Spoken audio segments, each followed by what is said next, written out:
Yo, what is going on, guys? We are back today for another video. And so Kabam had this live stream today, and holy smokes, man, so much information for basically the rest of the year. Like all the way up until October. Just so much info here. We got a lot to talk about. So these are, of course, our brand new champions, Lady DeathStrike, Dani Moonstar. There was a little bit of gameplay included, so let's go ahead and watch that real quick here. Let's just mute the sound. And do I have it on 2x speed? I do. Let's just slow it down to normal. So she's this tech champion. She's got this weird thing here. She's got armor. She's applying ruptures. She's applying heal block. She's getting passive armors. And then boom, she just triggered ferocity. I guess she maxed out her charges or something. And then we're gonna see a special 2 in a second here. And looks like that did something with the heal block. Maybe refreshed its duration. Yeah, it looks like it refreshed. And then that's one of Scorpion's debuffs. So that's really cool. And he's gonna get hit here. And watch what happens. Just regen nanobots. Heal all that back. Not, not too shabby. That's not too shabby. So that's Lady DeathStrike. She seems kind of like Scorpion with all those ruptures, and someone said, oh yeah, it was a mix of like Scorpion and Tigra. So I mean, hey, that's pretty high praise. Now let's take a look at some Dani Moonstar gameplay. This is just some sneak peeks of the deep dive. Let's go ahead a bit here. All right, here we go. So this is against Nick Fury, guys, and pay attention to the end of this fight. That's what's important. So she's Native American. She's got this bow. She's got some illusions that she's be casting. Trigger falter. She has a passive slow. Passive slow is incredible. That is freaking incredible. The passive slow is so nice. That's such a rare thing. Like Storm Pyramid X has that on her special one, but it's only for like the special one. Passive slow. That's huge. She's got prowess. She got some neural arrow. I don't know, some weird stuff. I have no idea how she works here. But I think that's called neuro shock. So boom, then she just pulls out a MP5K, starts spraying. She's got a bow and that. And then watch what happens there. Boom. You guys see that? Those neuro shocks. Take them down. There goes the second life. Neuro shock. Dead. Dead. So that's pretty nice. Right now, there's only about 2 champions. Well, let's say 3 champions, realistically, that can do that to Nick Fury, and that's Penny Parker and Toad. Those are the main 2 that can really just kind of turn off Nick Fury's second life. Archangel can kind of do it too if you have a special 3 ready and you time it perfectly. But it's really Penny and Toad. So now Dani Moonstar will be able to do that as well, which is very, very nice. So the new champ's looking pretty good. And then let's go ahead and fast forward in the stream here. We talk about the Titan pool. So that's a very big deal here. So let's pull that up. So this, it's funny because, Kabam says the art team never misses. They've only missed once. This was the art team's one and only miss. These ugly crystals. So they're placeholders for the new ones. Dude, the new ones look pretty dope. So let's skip ahead. That looks nice. This crystal looks fantastic. It's like gold, like emerald, like I like that. I really like the look of that crystal. I F with that heavy. I'm a big fan of that. So acquisition for these Titan shards. The only way to get them right now is from dupes. 600 for a 7-star dupe, which I have not even done yet. I have 0 of these shards, none. And then 1200, I guess, for a max 6 7-star. But I don't think anyone has that yet, but it is in game. The highest SIGs I've seen on a 7-star is like 80. On some big whale accounts, SIG 80 is what I've seen. So yeah, 200, I don't think so. Not yet, anyways. So Titan crystals will cost 20,000 Titan shards. Oof. That's a lot. That's pretty steep, man. That is pretty steep. But we do have some more ways to obtain these shards now. So later this year, Titan shards will become available in other rewards and channels, including Alliance War. So Alliance War, that's a good one. Battlegrounds, that's a really good one. I'm really hoping that Titan Shards become a big part of the Gladiator Circuit reward identity. And regular 7-star shards can, they can be a part of like the Battleground store. They can be for the solo event, for the Alliance event, 7-star shards in there. But these Titan shards, you earn those from actually placing in the Gladiator Circuit. That's what I would really love to see, and at like a healthy amount as well. That's my hope, at least, for the Battleground implementation. And then we have uber super duper challenging content. It's funny. I remember my dad telling me one time, he's like, you shouldn't say super duper. I guess I said that in the video. He's like, you shouldn't say that. But I like saying it. And Kabams using that terminology here. So when I saw that, man, it just cracked me up. So yeah, count me in for any type of content. I'm down. And then offers and sales, which is, yeah, that's no brainer. July 4th, we might even see some Titan Shards. But definitely for Cyber Weekend, I'm sure that's when we'll really see the Titan Shard sales, or full crystals, just kind of go crazy. So that's the deal with the Titan Shards, for getting the Titan Shards for the Titan Crystal. Now let's talk about the Titan Pool. So the 7-star base pool has 36 champions. The 6-star featured has 24 champions. And now this Titan Crystal will have only 18 champions. So that's good. That's pretty good. Much better odds at getting something really good. Now let's talk about what's going to be in these Titan Crystals. So skip ahead here. So, oh yeah, this is very important. We'll circle back to that though. Let's just go to here first. So this is Group 1. So this is confirmed, the first batch of champions for the Titan Pool.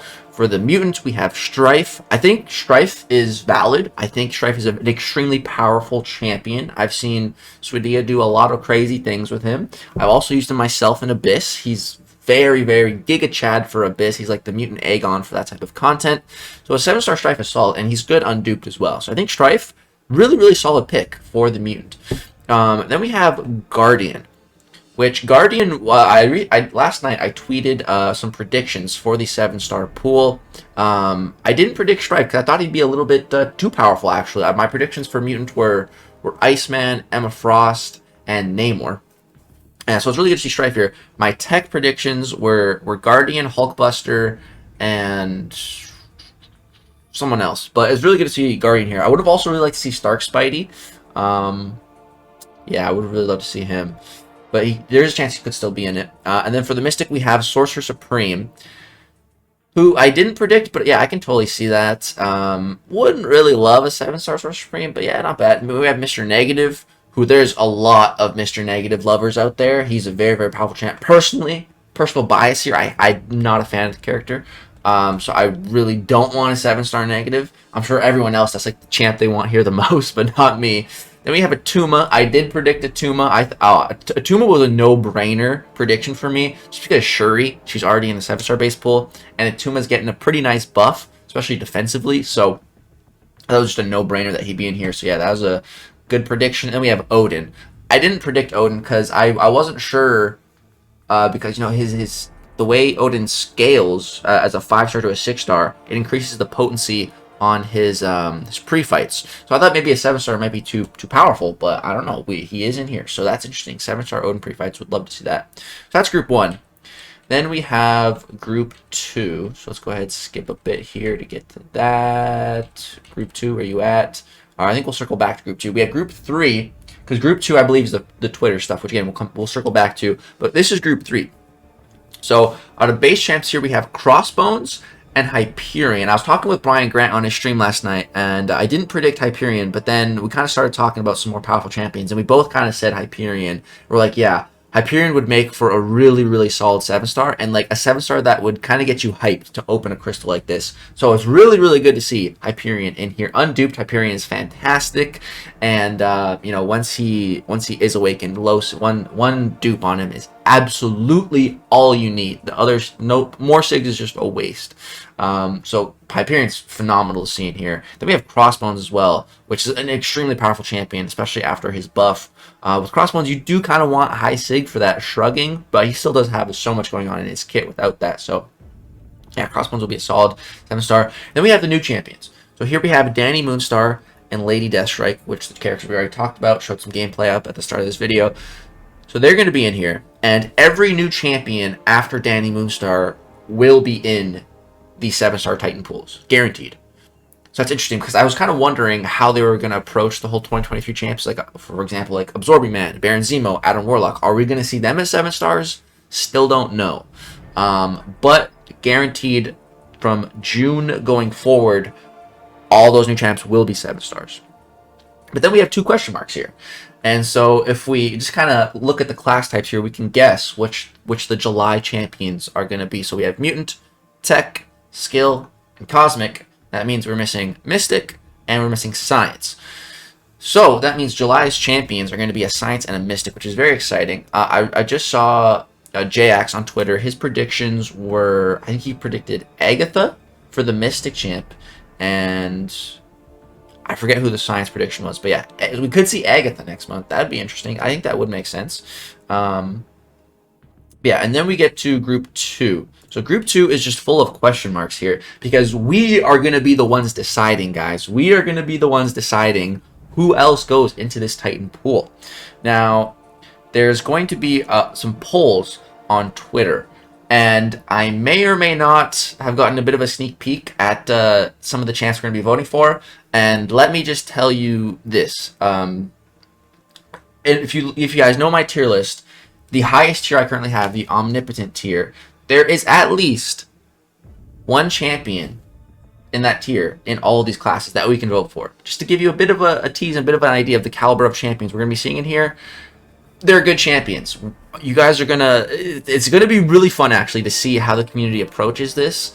I only have like one class where there's a champion I really want to lock in and really get the whole community to try to vote for. The other classes, I'm a little torn. Like, there's multiple good champions, so it's going to be really interesting to see. I think this is going to be really fun for the community that we get to decide, you know, these first iteration of these champions coming as 7 stars in this first Titan pool. It's going to be sick, man. It's going to be so cool. And then we also have some information on how the rotation and everything, the logistics of this Titan pool, how that's going to work. So let's skip ahead here. Let's see if they pull it back up here. So yeah, this is important. So there's these 3 groups of all these champions, 6 in each group, so 18 total. That makes up the full crystal. And so how it's going to work is, so this group 1, the Atuma, Mr. Negative, Sorcerer Supreme, Odin, Guardian, Strife, they're going to rotate out of the crystal in these batches, in these groups. So group 1 will rotate out of this crystal October 2023, and then they'll enter the base pool. And then we'll get a new group of 6 champions in here. So based off the current pool of what we know, I am thinking my plan is going to be to wait until October. I mean, I might not even have Titan Shards by then. Who knows, right? But if I do have a decent amount, I think I might just wait. I might just wait until these champions are cycled out. Because to be totally 100% real with you, I don't want any of these champions as a 7-star from a Titan crystal. From a basic crystal, sure, you know, whatever. These are alright champs to have on my... Yeah, sure. But from a Titan crystal, which is going to cost 20k shards, which is going to take me God knows what kind of effort and time to get just one of these. No, I want the absolute best odds of getting a champion that I really want out of such a high caliber crystal here. So I think there's a very good chance I'll wait until October to do this opening. Plus, there's something else going on in October which could tie in with that, which could be a lot of fun. So let's discuss that a little bit. So that's the mainly all the Titan stuff. And then we have this in the background here. The Battle Realm Brawl. So this is basically the new and improved Summoner Showdown. I dig the new name. I love bees, because my real name, if you guys didn't know, is Brandon. And so I like B, words that start with B, you know, bacon, you know. B's a great letter. A lot of good words starting with B. So Battle Realm Brawl for Battlegrounds, like all the B's, I like it. I really like the ring that this tournament has to it. And there's, I think, not really any info, too much info on it. They did show some clips from from Comic-Con, man, which is really funny because you'll see me in there. Let's go to that a little bit here. So there I am, bro. There I am. So they played some clips from previous Comic-Con, 2019 Comic-Con to be specific. There I am. There's Heisenberg. This is the dude announcing it. There I am, man. This was 2019. This was like my first ever beard that like I really grew out. Like, man, that brings me back. That brings me back. I was finally able to start growing a real beard when I was 19. Let's see. Here I am again. Oh, let's go back a bit. There I am. There's Pete. Oh man, there's Invincible. I love that guy. There's Captain Bay right there. Oh man. There's Dave, my boy Yeet, DTM. Man, Comic-Con, such a good time. Some of the best time I've ever had in my life in New York at these Comic-Cons, guys. So we don't have all the information yet. We don't really know how qualifying for this tournament is going to work. We don't know when exactly it's going to be. But what we do know is that it's going to be in Vancouver, where the Kabam HQ is. And it's going to be taking place in October. That's really all we know for right now. And I can tell you guys this, I will 100%, 1000% be going. I will be going to this meetup for sure. Hopefully, I'm going as a participant in this tournament. That is my #1 goal, to just get into this tournament. I just want a chance. I just want a chance to compete in a real life event with MCOC, with Battlegrounds. I just want a chance. That's all I want. Try to prove myself. And because I do have, you know, a lot of experience that not a lot of other people that play Battlegrounds have, and that's in-person tournament experience. That's valuable experience, man. So I'm hoping, you know, that can help me if I do get a chance to participate in this tournament. This is what the last year of MCOC has been leading up to for me. That's the reason I've been playing Battlegrounds, practicing, learning how to light intercept, all these new things, trying to acquire all these new champions, trying to make the best deck possible that I can, all my grinding, all my videos. The underlying reason for all that I do is for a tournament like this, an in-person tournament. I'm so excited, guys. So excited. And again, whether I am competing or not, I'll be there. If I'm not competing, you know, maybe I try to announce. That'd be a lot of fun. That'd be a lot of fun because I am quite knowledgeable, especially when it comes to Battlegrounds. Yo, I just realized, is that a whale? Did they actually put a whale in there? That's a freaking whale. Or is it, right? I think that's a whale. That's hilarious. But yeah, man, I'm just super stoked. So guys, once we know the exact date, I will let you all know, whether it be a YouTube video or Twitter. You can follow me on Twitter at Legacy69. But yeah, I will 100% be going to Vancouver in October. So if you want to meet me, if you want to meet a bunch of other MCOC players, YouTubers, influencers, Kabam employees, if you want to see a tournament live, come to the meetup. It's going to be an absolute blast. It's going to be so much fun. I cannot wait. It's been since October 2019 since the last MCOC event meetup that I went to. Dude, that's years, so long. Like I miss all my MCOC friends. Like I just want to hang out with everyone. Oh, it's gonna be just an absolute blast. We don't know how long it's gonna be. It's probably gonna be like maybe a weekend. I hope it's longer. I'll probably go for like an entire week, especially if I can get other people to do that, so we can all hang out and have a really good time, make like a real trip out of it. But yeah, man, I am just so excited, guys. Let me know what you guys think about all this information. What are you most excited for? What are you most looking forward to? Oh yeah, and the reason why I said you know, the whole Titan thing, because imagine for a second I save up all my Titan shards. Let's say I get 2 to 3 crystals or something. The pool changes, everything lines up for the meetup, and we do a live crystal opening. Oh my god. Imagine you can spear bomb me all the luck in person. Like, how hype would that be? Oh my goodness. It'd be so much fun. It'd be so much fun. So, yeah, guys, that's going to do it for this video. Let me know what you are most excited for. Me, definitely the tournament, definitely the meetup. That's going to do it. Drop a like if you guys enjoyed. Subscribe for some more content. Thanks so much for watching. Peace out.